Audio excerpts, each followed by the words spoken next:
Hey,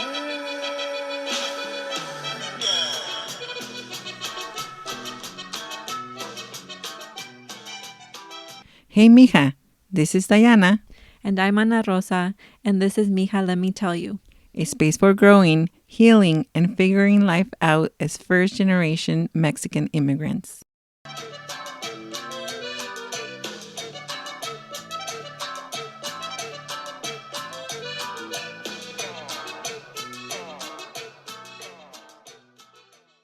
Yeah, buenas noches, buenos días, buenas tardes, wherever you are. This is Ana Hello. and Dayana here again this Wednesday, este miércoles. So happy to see you here listening to us, whether you're on your drive to work or you are just doing el quehacer ahí en la casa or whatever you're doing. Welcome to Mija, Let Me Tell You podcast. Mm-hmm. Ana, how are you? Doing well. It's I hear almost, you had a run today. oh yes, yes. So my husband and I and my our brother Gabriel and his wife, we signed up for a 5K in Avila, or I guess Avila San Luis Obispo, se llama City to the Sea. And it's my first 5K that I've done in a long time. I feel like the last 5K I did was with some of my friends from high school. I think post high school we did decided to do like one of those color runs where they throw like powder on you in Goleta, and that was like 2013. So this was my first 5K in a long time. But it was fun. It was fun. We tried doing some kind of like, what's the word, training, if you want to call it, like where we would run like a mile or two. And this is big for me because like I said, I haven't run in a long time. But so we did that, and then we ran it today. And for those of you that are in California right now, you know that there is a lot of rain. So luckily for us, when we ran there wasn't a lot of rain. It was only a sprinkle. There was a couple of like inclined hills that not gonna lie, I had to walk up because I was like, yeah, I don't think my poor knees can take it. Because I have a couple of like injuries from soccer when I played soccer in high school. But no, it was really fun.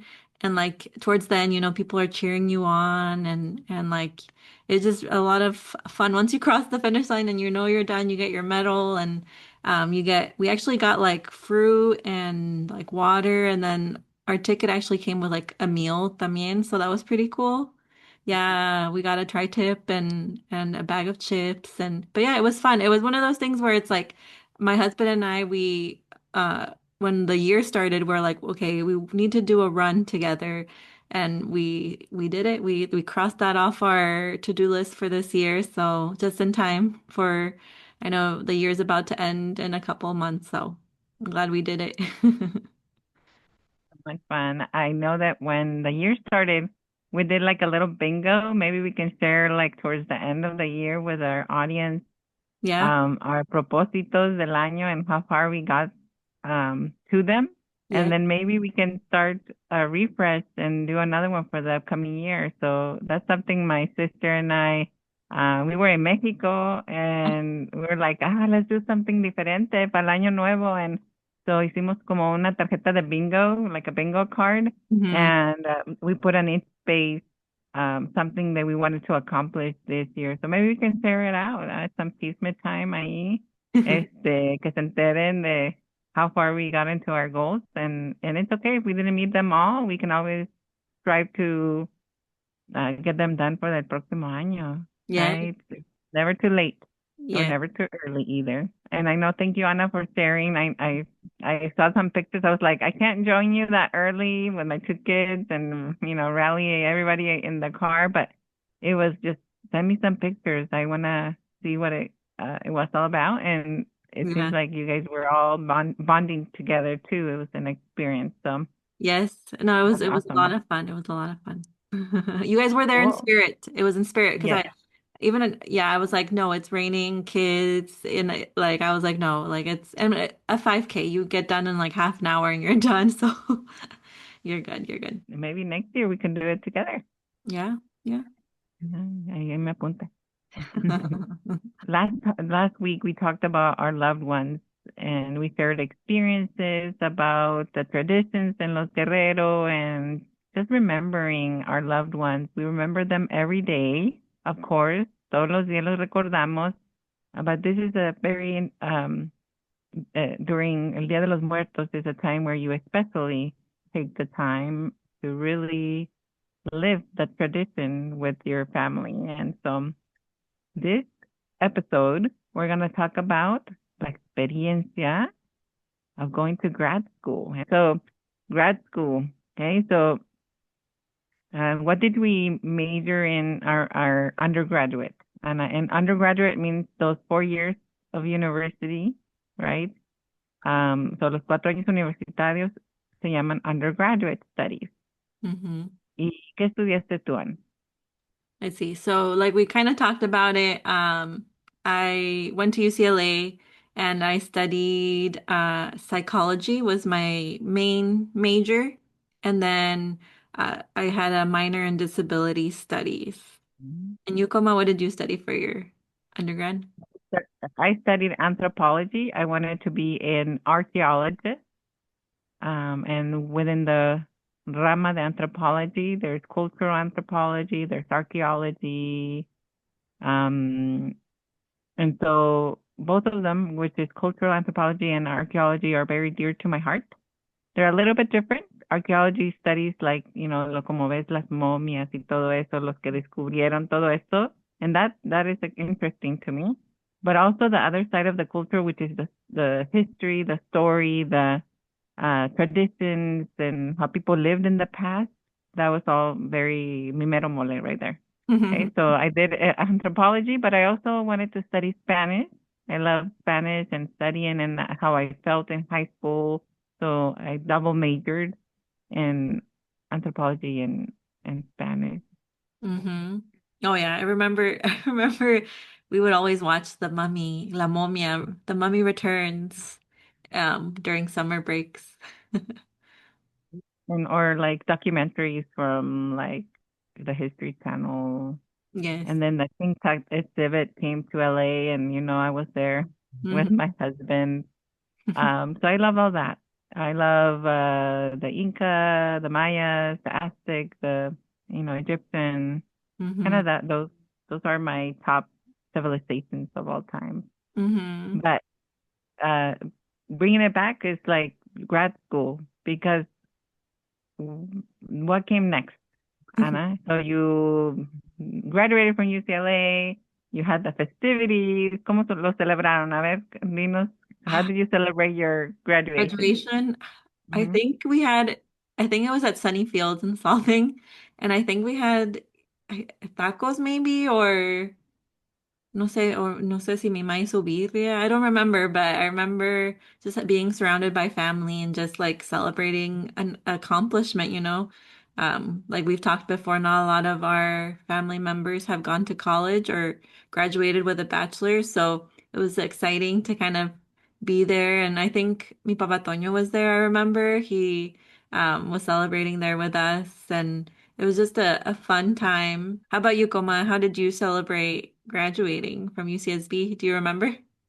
Yeah, so what we did, I think, was the Thunderdome, which is the place where the graduation took place. And then afterwards, my mom made tamales. So on the same day, my mom was a busy bee. She's always busy doing something, empanadas, whatever. Like she may be coming tired from work, but she's doing something at home. Mm-hmm. And so that day, like it was on the same day, we had a tamale feast at the apartment on Central. And we had family and my friends came and we had a tamalista eating contest.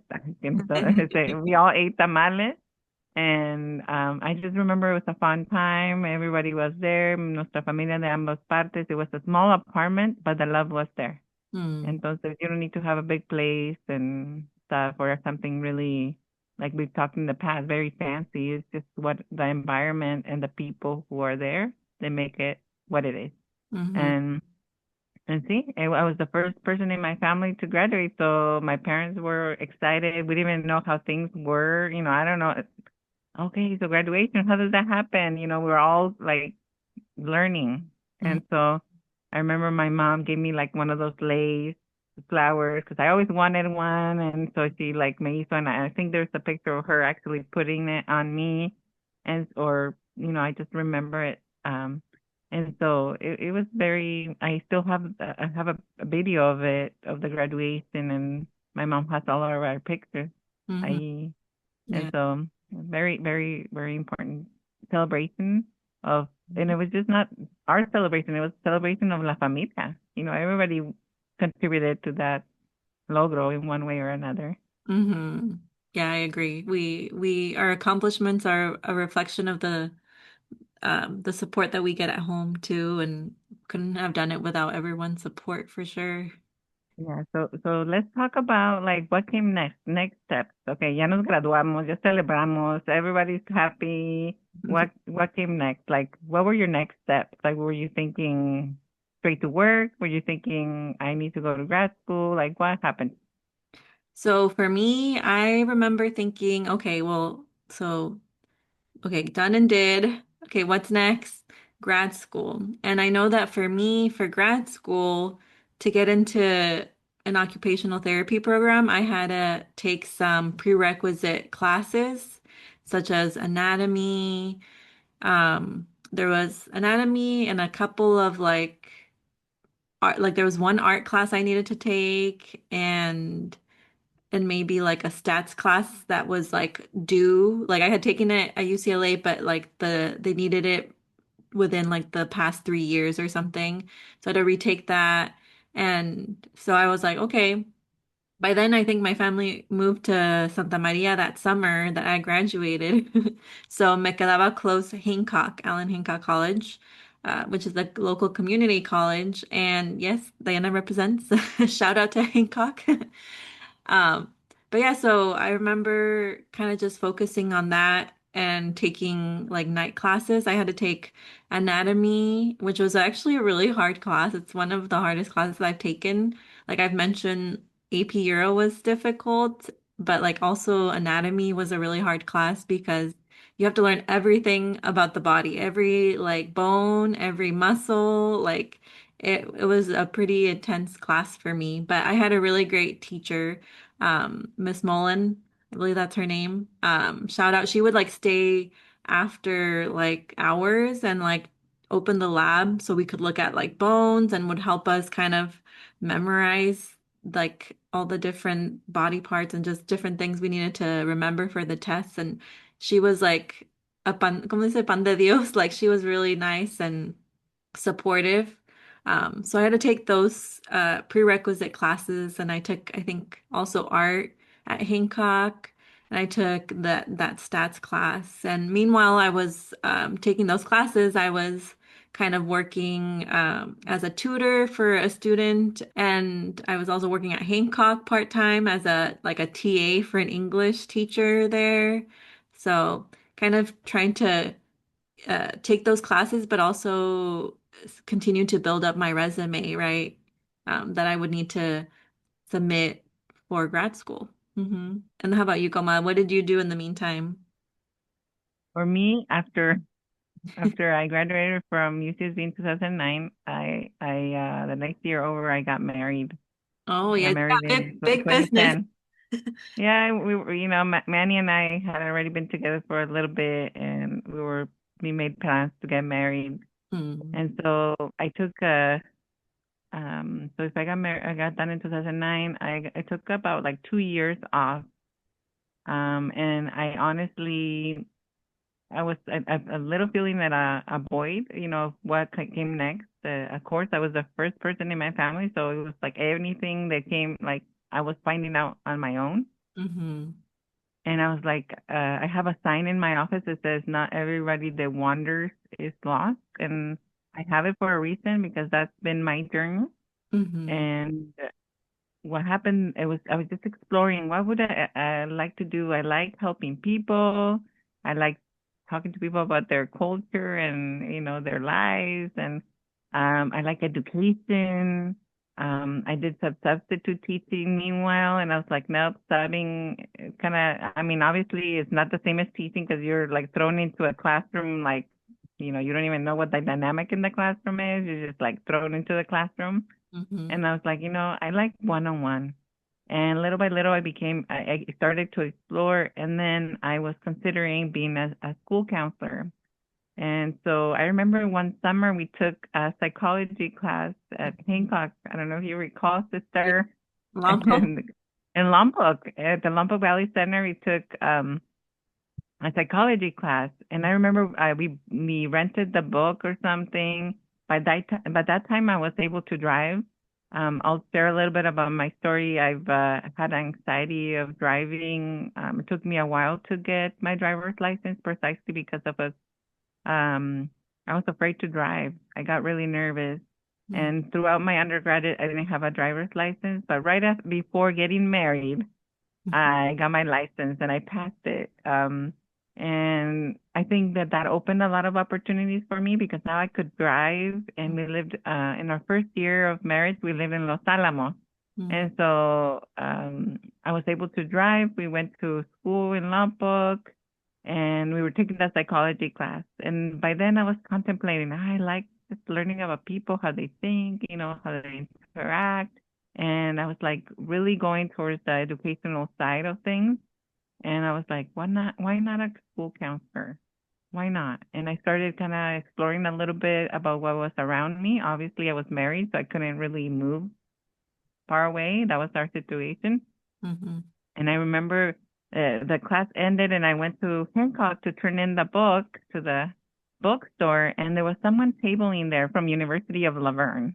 And I already had looked into the university. They had the school counseling. They had like a satellite campus in San Luis Obispo for working professionals. I didn't really have a full-time job. I think I was helping take care of my Mama Tui, mi Papa Jose at that time.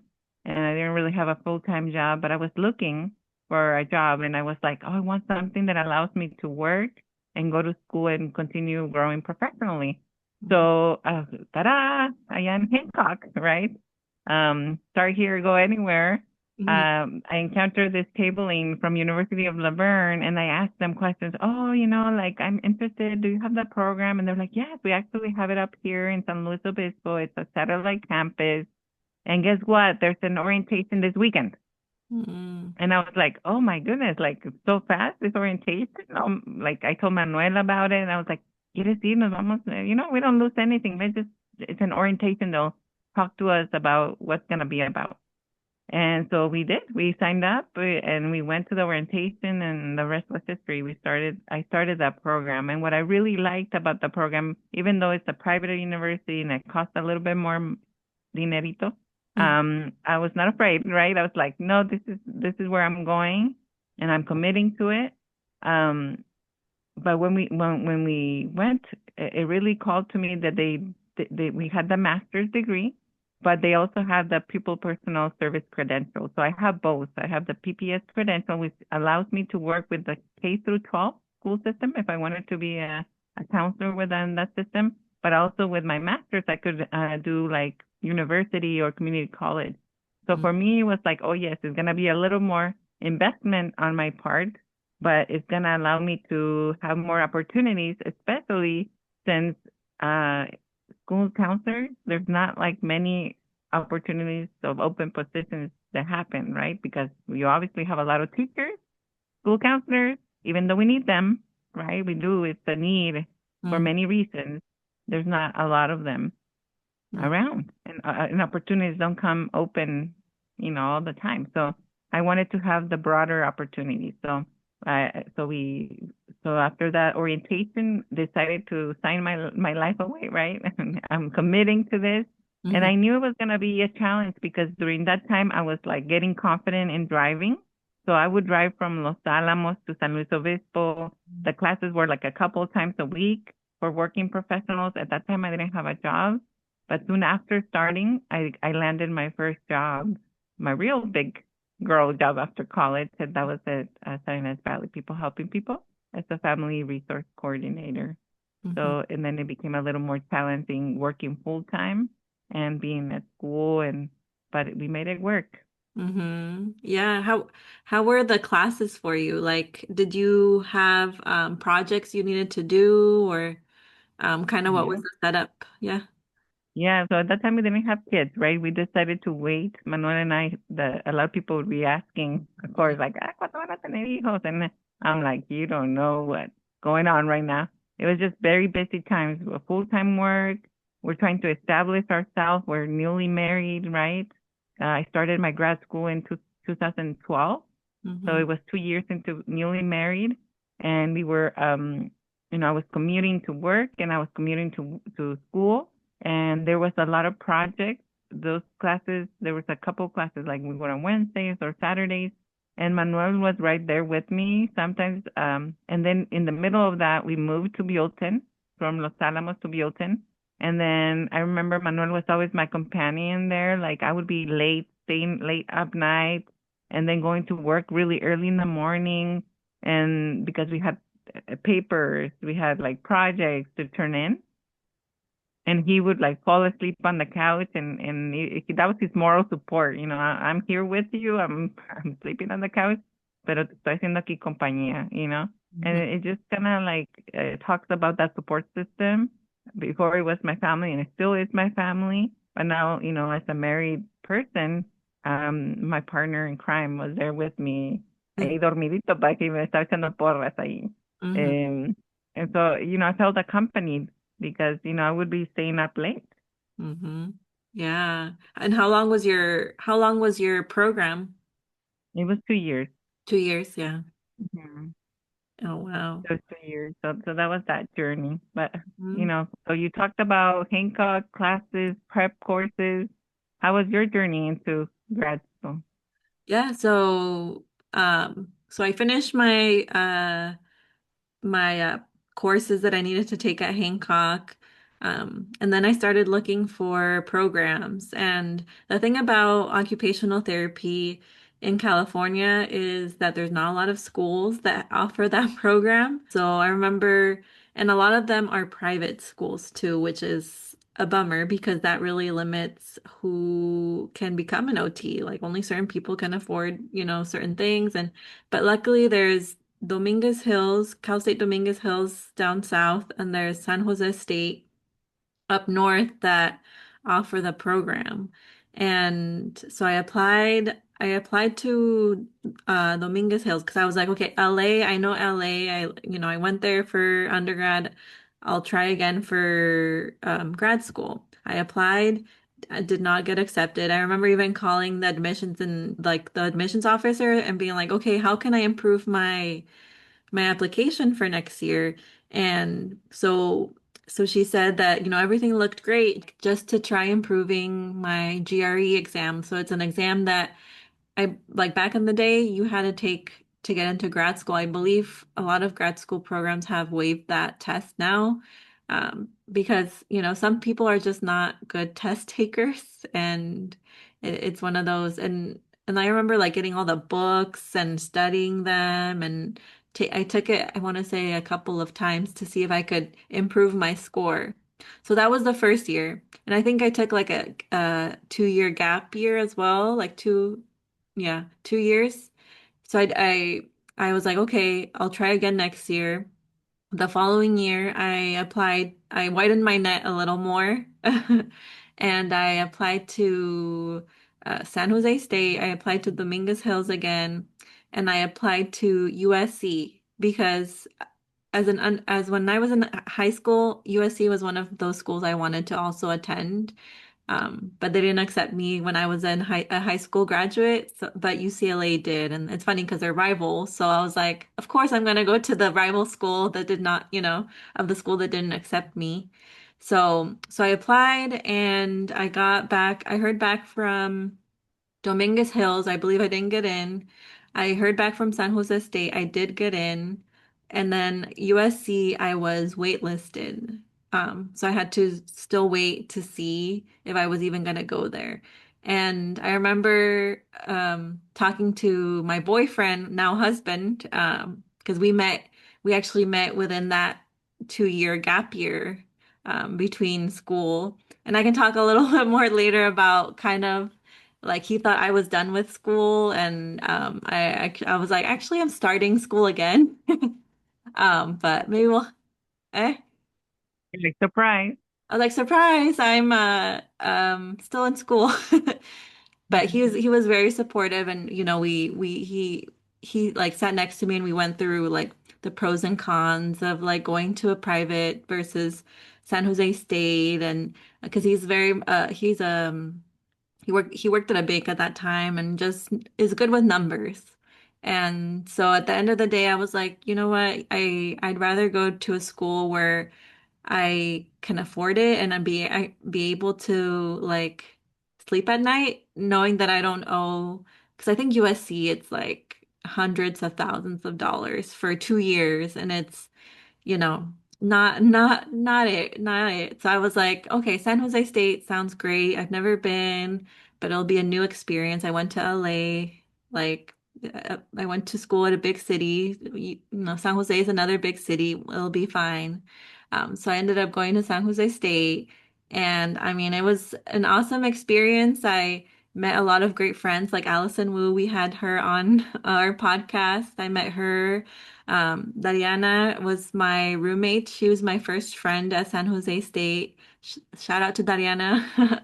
Um, yes, she actually reached out to me on Facebook. Like they did like once you got accepted, you got put into a Facebook group so you can kind of connect with people, and she reached out to me and we were able to find a house to live in, and we lived there with Leisha. Shout out to Leisha too. And just like met a lot of great people. So we started in August of 2019.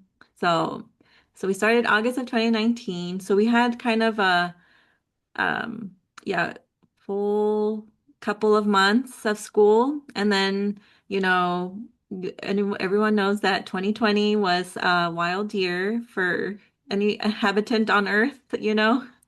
And so we started taking classes, and then April of 2020, like we started hearing like, hey, like Italy is shutting down. Like how can a whole country shut down? There's a virus going on. And it just seemed really weird, right? Like what is happening? There was a lot of unknown.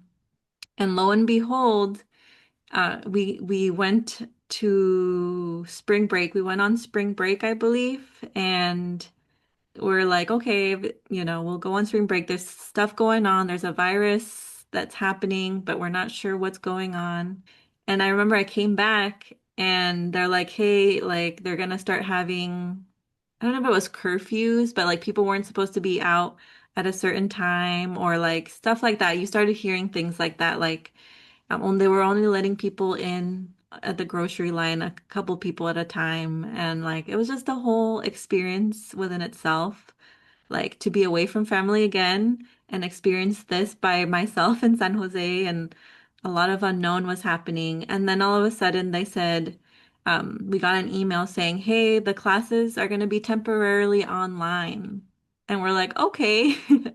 Um, okay, like at first it was like that's kind of fun, we don't have to go in person. Like that's actually kind of nice, to be able to do it online. And then they kept extending it and extending it, and that's when kind of everything shut down.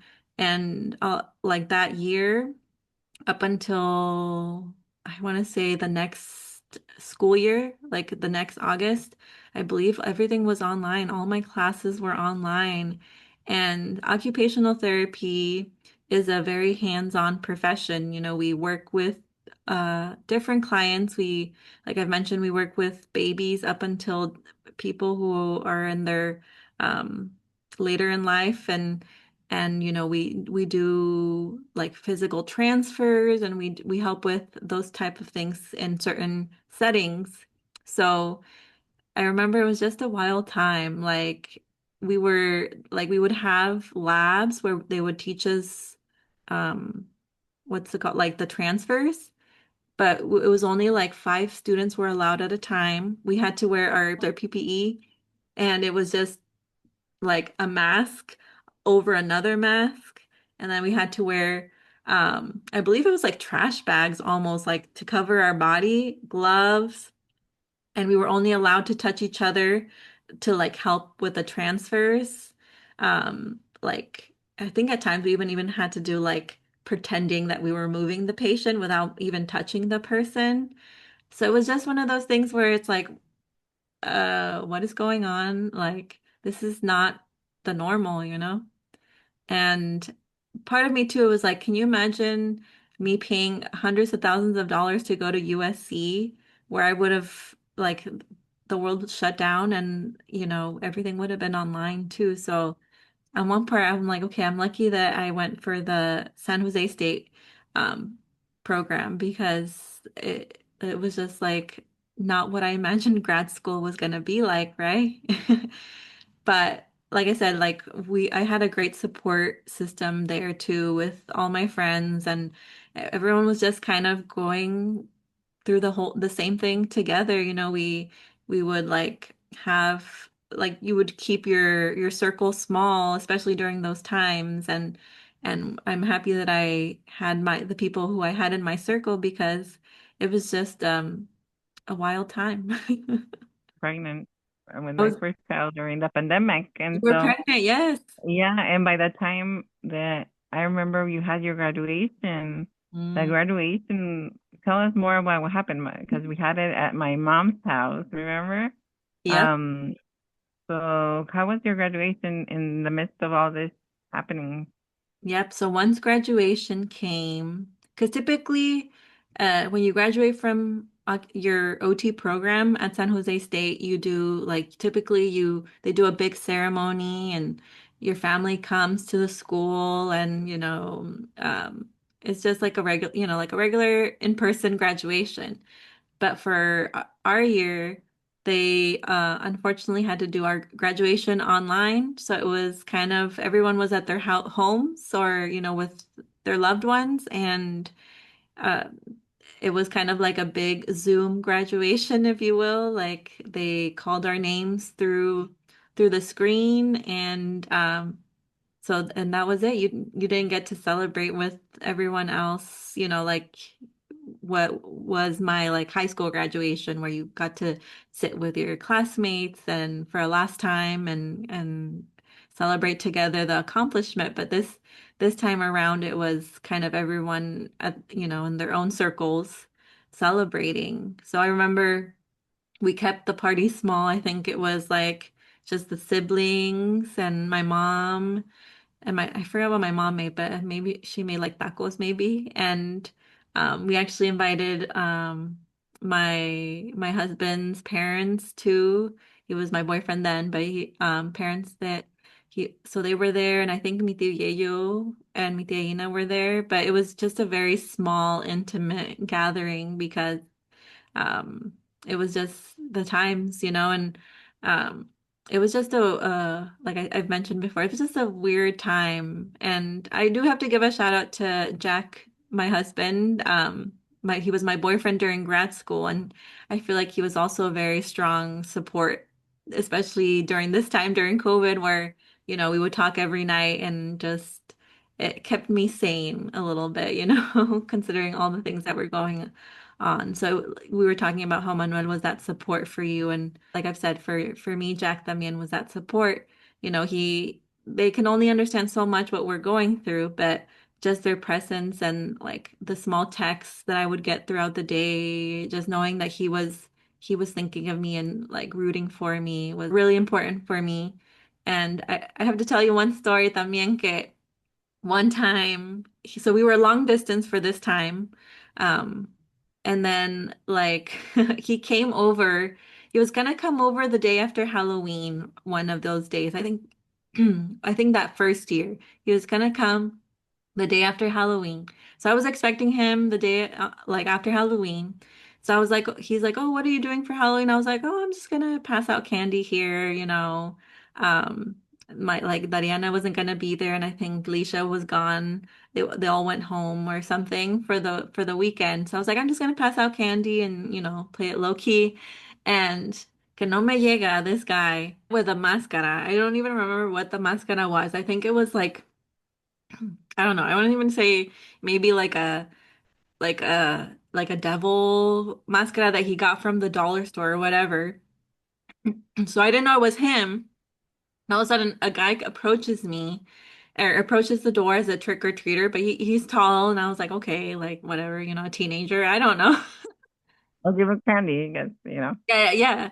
And he like all of a sudden, like they say trick or treat, I give them candy. All of a sudden, they start coming towards me.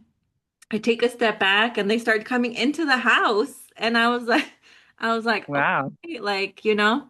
And then all of a sudden he like takes off his mask and it's him. And he's like, Anna, you were gonna let me into the house? And I was like, I don't know what to do. Like someone was just coming into the house out and he was like, Anna, don't let people come into your house. I was like, right, right. But it was just like he scared me because I wasn't expecting him at all. I was expecting him the next day, but he wanted to surprise me by coming a day earlier, which he did, and almost scared the living life out of me, kind of thing. But so yeah, so he was a very big support that I also had during grad school. That, like I said, kept me sane and kept me going. And of course, like calling my mom, I would talk to my mom también and my parents just to see how they were, because I did miss, again, you miss home también, like la comida and stuff, and just like not being home every weekend and having to stay at school and study, which is similar to what I had experienced at UCLA también. But so this time around, it was a little bit easier for me because I'm like, okay, I've done it before. So this time around, I was like, I know what to expect with the added touch of COVID and worldwide pandemic involved in it. But we made it through, and I learned a lot. Um, and I'm happy I chose to go to San Jose and stuff, but it was tough considering that the pandemic also kind of shaped my experience. Mhm. It sounds like a wild ride, with the expectations that you had of grad school, going through it for the first time Hmm. on your own. And of course, I've gotten through it, but each person's experience is different. In your own program, I was married, living at home with my husband. The dynamic had changed a little bit for me. Hmm. Of course, I talked to my parents, but my primary home was outside of my parents' home. Hmm. And I remember going to school and doing the work, and it was a cohort model, which Hmm. means that there was a small knit group of people who went through it together. All the classes, it was the same students; they didn't change. And so for us, our graduation, since we were a satellite campus, was down at Azusa, or right, at the University of Laverne, Hmm. over there down south. And it was an experience. We got when you graduate, you get the fancy little capita que va atrás de tu Uh-huh. toga, Uh-huh. and your Uh-huh. little, little, I don't know what it's called, but it's different than when you graduate for undergrad, because now you have your master's degree. It kind of signals your master's degree, Hmm. and it was an experience. We went with my family. Only a select group of people were able to go because it was traveling. We Hmm. had the ceremony down south. And then after that, we went to have I think we ate dinner at a restaurant. And that's when we, nos topamos a alguien that we were like, oh, like, we have family in Azusa, Hmm. because my great grandma got married there when she was here. Um, but we don't know what that family is. And so my uncle, mi tuyo, again, they've always been part of the journey with us. They were there, and we were asking our waitress questions, because she said, "Oh, you're Cepeda with a Z and not a C." And apparently she was used to seeing the Cepeda with a C, not a Z.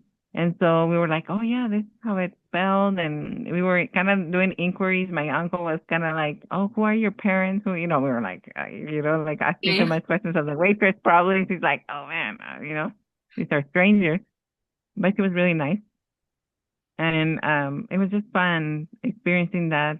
and being with my family and being with you guys, being with Manuel and saying, you know what, all this sacrifice of driving, all nervous, porque it was when I was first getting my confidence in driving.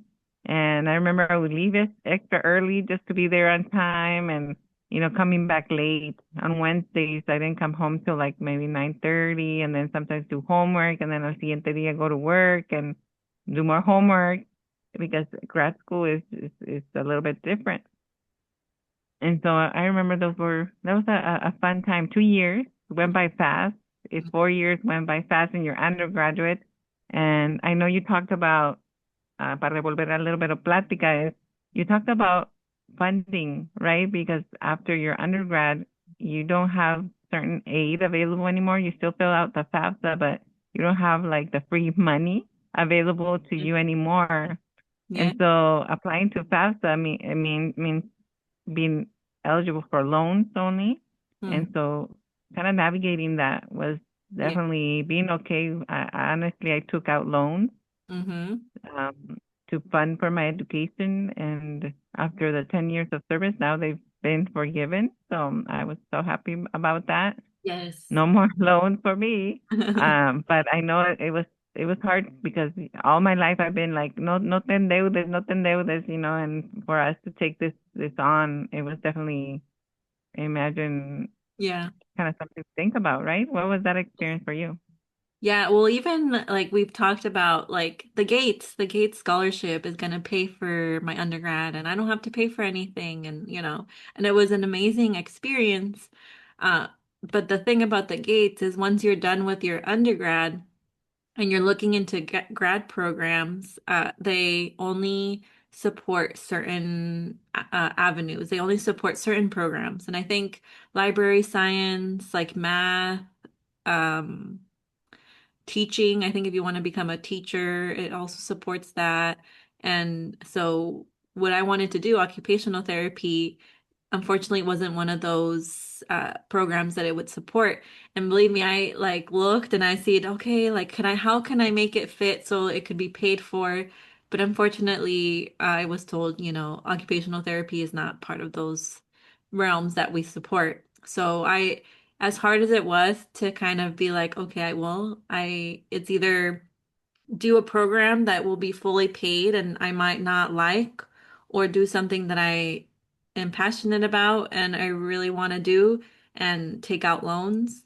So I decided to go for with my passion and what I love doing. And I ended up taking out loans. And it's funny because at the time, you take out these loans and you're like, okay, well, I'm gonna have to pay them later. I'm gonna have to pay them later, and like you take them out for like paying for your room and board, paying for your school fees and everything, and food and groceries. So that was helpful to have for sure. And now with like everything that had happened with COVID, and like I think the loans got paused for a little bit. So I was able to kind of take a break from paying them. But once they got reopened, I was like, okay, now it's a monthly payment that it needs to be paid.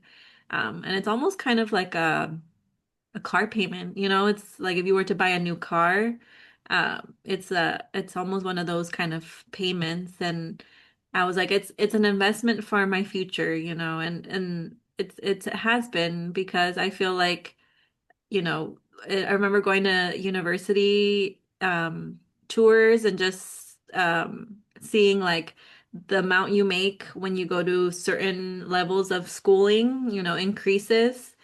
So I was like, okay, if I'm getting my master's, I'll be able to make a little bit more money. So the investment was there, and I was like, okay, I gotta spend money to make money, I guess, and it was something different that now I really had to figure out budget and everything that with a Gates scholarship I hadn't had to do before. It was the decision, like, oh, I'm gonna sign. And I remember I'm like with the promise that maybe I'll work in a qualifying, because they have the loan forgiveness program if you work in the public service. And I was working at a nonprofit, and then I landed my first real big girl job as a counselor now with my career. Mm-hmm. First I started part-time at EOPS at Hancock and then got hired full-time in 2016 Mm-hmm. as where my current position is at. And so Mm-hmm. it was well worth it. It's been an experience. It's been a wild ride Mm-hmm. as the first person in my family to get my master's, I think in both sides of the family, both my mom and my dad. Mm-hmm. So everything that I went through was on my own, finding questions, making well, having learning opportunities. Because I don't like to say mistakes because we all learn from what we're living. Life is living, right? And we don't always have the answer, and that's okay. That's how we have learning opportunities of Right. growth. Mm-hmm. Um, and so it was an experience. I'm glad that I took the opportunity to attend that orientation because that's what changed my life. And ultimately, learning how to drive made an impact Mm-hmm. because that was always had been kind of like a limiting factor of transportation, right? Mm-hmm. And when I took ownership of my fear and said, you know what, I need to learn how to drive, and there was people that were very influential in that driving journey, which was Manuel when he was my boyfriend, or yeah, right before we got married, and my brother Jose.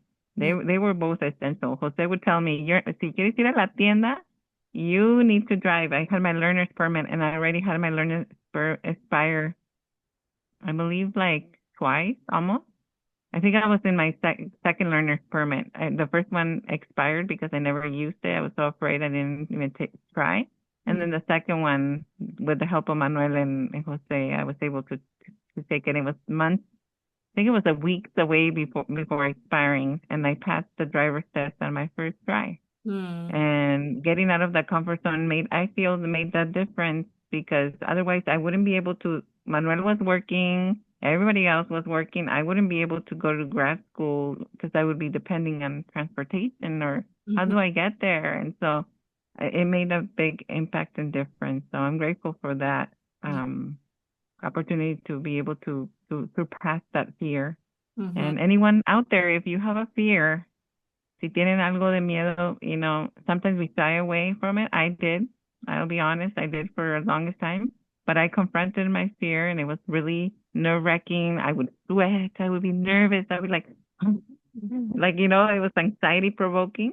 Yeah. But the more I confronted that anxiety, the less it became. I was like, oh, I drove back from San Luis Obispo and nothing happened. Okay, Mm-hmm. because we had family accidents before. So Mm-hmm. just to say that along the way, you will find things that will challenge you. And, don't shy away from the opportunity to learn from that. Both had, you had COVID and going through your uh, master's degree, and not with the expectation you had, you had an expectation that wasn't met during that time because you want, because of something out of your control. Right. Yes. Yeah. And I think you say it very beautifully, Coma, like kind of stepping out of your comfort zone. And that's where a lot of our learning happens, stepping out of that comfort zone. I can imagine how anxious you were just like getting into the car and then driving, because Slow was probably over an hour away, and having that stress and then having the stress of maybe taking a test you needed to take and balancing all those anxieties. And very I'm very proud of you for being able to get over that fear of driving and doing what you needed to do, because querer es poder is what I've heard. And it's like, if you really want something, you won't let anything stop you from obtaining that. You're going to work as hard as you can, with all the fears, any obstacles that come, but you're going to keep charging forward. I feel like that's kind of what you did with that. So I'm very proud of you, Coma. I had people in my corner who helped me through that process, Hmm. and I'm grateful for that.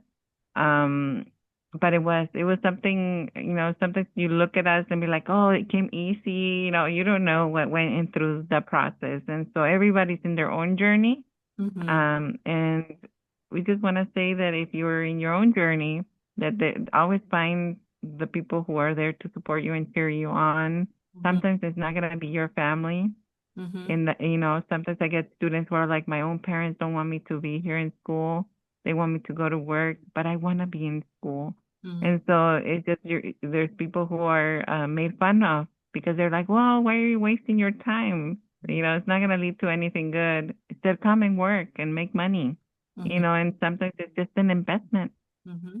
and you won't see that seed flourish until you're done. And Anna has a beautiful career. I have a beautiful career where we get to serve others, and it was well worth it. So Mm-hmm. the journey in the graduate school wasn't easy. It was a little less. Um, we had learned from our undergraduate experience, from what I hear from both our stories, that we were able to apply those skills, those transferable skills that we take with us in every step of the way, helps us in every opportunity we have. Yeah, and I think that's very true, Koma. The reason we share our story and our experience is to help others who are, thinking of maybe going to grad school or are kind of scared of what that might look like. And we just want to share our stories, to tell you like, hey, sí se puede. You'll come across obstacles, but if you really want it with all your heart, and will not let anything get in your way or impede you from getting there, do it. And as long as it takes you, we've talked to several other people who've shared their experience that, they might take a couple more years than other people, and that's totally fine. Everyone has different journeys they need to take, and that's okay. But yeah, today we just wanted to share our experiences and platicar un poco sobre la grad school experience or el grad school experience. What is it? El grad school experience? El o la. I think it's la grad school experience. Ajá. Platicar sobre la grad school experience y recordar viejos tiempos, if you will.